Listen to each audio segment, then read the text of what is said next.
TitleMatchNetwork.com. Now, when Ric Flair left for WWF and took the belt with him, did you take it personal since it was clearly a shot at trying to put the company out of business by him, or did it not bother you because you were just there, just earning your paycheck? I remember thinking, like, because they kind of Flair, they kind of gave me a... Right. So to me, it's just like, and I always liked Rick. Rick was always a gentleman. Rick was, Rick always would pick up drinks for guys that didn't have cash. Like Rick was, he was one of those guys that didn't put his nose down to the greenhorns. And I thought it was, by that time we were all the rebels anyway. We were all anti-company. So anything that it was almost like he was like William Wallace. Right. It was like for the boys. Yeah. Way to go, Rick. Now, is it true that you knew you were going to WWF a year before you had gone? No, about 5 or 6 months. I was under contract, and they, and I just took a trip with Barry Windham. Barry and I were pretty good friends, and he was like definitely in the political clique of WCW. And I just said, I just looked out the window and didn't say anything. We were going up to Dalton, Georgia from Atlanta, which is only about a 90-minute drive. Not even that, maybe an hour. I didn't say anything for the first 45 minutes. And he said, "What's wrong?" I said, "My wife said if I don't get out of wrestling, she's going to leave me." So, of course, I knew that was going to trickle right back. So when I went in and asked for my release, right, they already knew, his wife's going to leave him. And Ole just signed right off on it. And I took that release, walked to the back of the WCW office, and faxed it to J.J. Dillon. That's great. That's awesome. Just I said, "Can I use your fax machine? I need to get this to my lawyer." Right. Faxed it right to J.J. The next day I was on a plane up to see Vince. And that night, I helped Shawn win the IC championship in Albany. That's quick. So within 24 hours, I had done something that meant more than the 3 years that I had done it at Turner. So I got there, and this is back when a big house for WCW was maybe the Omni, maybe Jacksonville, $35,000 houses. Right. My first night was in Albany, and I looked out in the curtain, and it was like Starcade for me. Right. I mean, it was a $72,000, $73,000 house in Albany, and this is $94, not $2,007. So it's probably like $110,000, $120,000 house now. I mean, there was probably 3,000, 4,000 people out there, and I was just like, holy shit! Different ball game. Yeah, it was. It was like wow, and you felt good because back then, I mean, it was this show. That was the show. That was like going to the major leagues. How did your relationship with Shawn develop? You said he liked your gimmick and stuff. Did he contact you, or? He contacted, first the Steiners had just came up there. And I got a call from Robbie. He said he was they were at a TV tape, I think in Green Bay.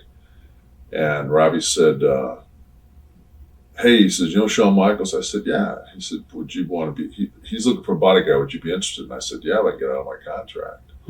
He said he'd like, so that's how it started. Robbie, once again came to my rescue. And so then I just had to figure a way to get out of my contract. Right. So that took a little while. Did Shawn guide you and basically tell you, do this at the ring, don't do that? Yeah. I mean, and he was working with Scott at the time. He finished up with Marty, and then he went to Scott. Scott was working with Kid then when I got there. And did you know Scott prior to this or no? Yeah. Okay. Yeah, Scott and I actually drove up and down the road a little bit in the early days of WCW, and he was Diamond Stud. Because Dallas was, Dallas right, brought him in, and who was it? Yeah. So this call goes.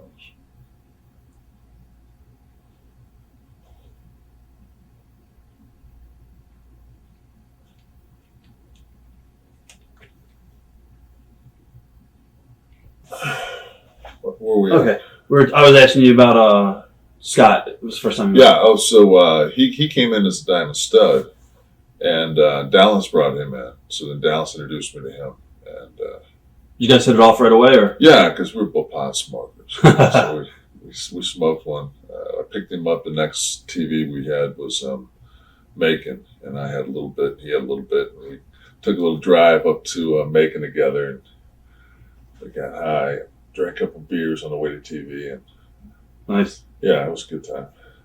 Getting back to Shawn and you, as far as your relationship, and you guys, developed a relationship in the ring and out of the ring. Like, what were some of the things that he told you that you might have been doing wrong, or some of the things he might have liked? The one thing they did was you watch it nowadays, like if somebody's outside, like a manager or something like that, they'll choke somebody in the rope 3 or 4 times during the course of a match, and it really doesn't, it doesn't mean anything. So the one thing was that we always did spots where Shawn would throw a guy out, and I'd come around, stalk. The referee would come out and cut me off. Right.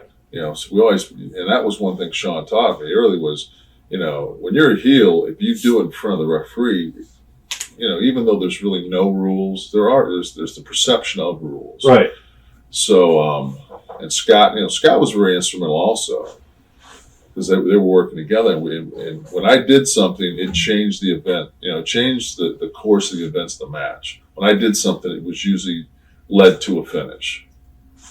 So, once again, I didn't have any wasted motion in what I did. And it made my impact stronger. Shawn was over, and I was over through association. Right. And then their matches were great. And, all I had to do was catch them or something like that. And so it was a really good spot. Plus, I got to watch 2 really good workers at ringside for almost 9 months. It was just, and it was sitting at nighttime and drink our beers and travel up and down the road and them explain, why they did what they did and why they thought they lost the people, why they thought they got them back. Just kind of learn how to just really put everything together. Do you think the business could ever boom again like it has in the 80s and 90s? Oh, yeah. Yeah, I think so. Just goes in cycles. Yeah. Are you surprised that Hogan and Flair still wrestle today? Amazing. I was talking to somebody the other day. I said, "Do you remember in 1990 when we were sitting in the locker room going, one of these days those 2 fucking pricks will be gone and this will be ours?" I said, "Here it is. We're both out of the business. Basically, we're not wrestling anymore. These 2 guys are still wrestling." What are your thoughts on newsletters and the internet? I don't know. My only problem with newsletters and the internet is it's the same as food critics or movie critics. It amazes me that a guy can say this guy's a good worker or not a good worker when he doesn't. He's never been in the ring. Yeah, this guy's a good surgeon. He's not a good surgeon. As compared to what? How many surgeries have you done? Well, I've done none. All right. It's just like best worker in the world's Hogan. He made the most money. It's fake. It's fake. The only thing that are real is the miles and the money. It's a good quote for a book. Would you ever consider writing a book? Never. No. Okay. I guess maybe a fiction. TitleMatchNetwork.com